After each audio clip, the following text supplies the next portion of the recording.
MS Dhoni, Yuvraj Singh future ను BCCI decide చేసిందా? ఇద్దరు సీనియర్ల కెరీర్ రిటైర్మెంట్ కు ముహూర్తం ఫిక్స్ అయిందా? డైరెక్ట్ గా చెప్పకుండా BCCI ఇస్తున్న సిగ్నల్స్ వెటరన్ ప్లేయర్లకు ఎలాంటి క్లారిటీ ఇస్తున్నాయి? ధోని, యువరాజ్ సింగ్ కెరీర్ ఎన్ని రోజులు ఉండబోతోంది? 2019 వరల్డ్ కప్ ఆడాలన్నది యువరాజ్ సింగ్ కల.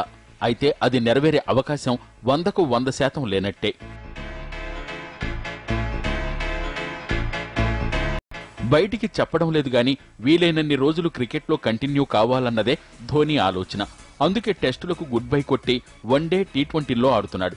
కానీ ధోని కెరీర్ కూడా ఎక్కువ రోజులు కొనసాగే అవకాశాలు లేవు. ఇద్దరు సీనియర్ క్రికెటర్ల ఫ్యూచర్ పై ఇప్పటికే BCCI సమాచారం. దీనిపై సెలెక్టర్ల ప్యానెల్లో ఏకాభిప్రాయం కూడా వచ్చినట్లు తెలుస్తోంది. ఓవైపు ఫిట్నెస్ లెవెల్స్ ఉన్నోళ్లకు సెకండ్ ఛాన్స్ ఇస్తామని సెలెక్టర్లు చెబుతూనే నిర్ణయించిన ఫిట్నెస్ ప్రమాణాలు లేని వారి విషయంలో ఏం చేయాలో కూడా క్లారిటీ ఉందని చెప్పేశాడు.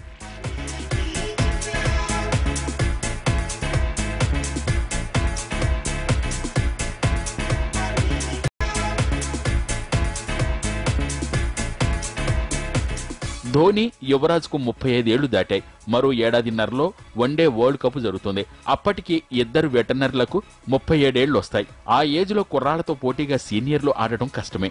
ఇప్పుడు యువరాజ్, ధోని ఫామ్ కూడా మరీ అంత గొప్పగా ఏమీ లేదు. 2019 వరల్డ్ కప్ ఇంగ్లాండ్ లో జరుగుతుంది. వామప్ గా అనుకున్న ఛాంపియన్స్ ట్రోఫీలో యువరాజ్, ధోని ఇద్దరు ఫెయిల్ అయ్యారు. దీంతో ఈ ఇద్దరిపై సెలెక్టర్లు ఓ నిర్ణయానికి వచ్చినట్లు తెలుస్తోంది. ధోనికి రీప్లేస్ గా రిషబ్ పంత్, యువరాజ్ కు రీప్లేస్ గా హార్దిక్ పాండ్యాను భావిస్తున్నారు సెలెక్టర్లు. గట్టిగా 5-6 నెలలు లేకుంటే అంతకంటే తక్కువ టైంలోనే ఇద్దరు సీనియర్ల ఫ్యూచర్ తేలిపోతుంది. ఇంతకు ముందు సచిన్ విషయంలో జరిగిందే ఇప్పుడు యువరాజ్, ధోని విషయంలో జరగబోతోంది. అయితే గౌరవప్రదంగా తప్పుకోవడం లేకుంటే అవకాశాలు ఇవ్వకపోవడం అన్న కాన్సెప్ట్ ను వెటర్నర్ల విషయంలో అప్లై చేయనుంది BCCI.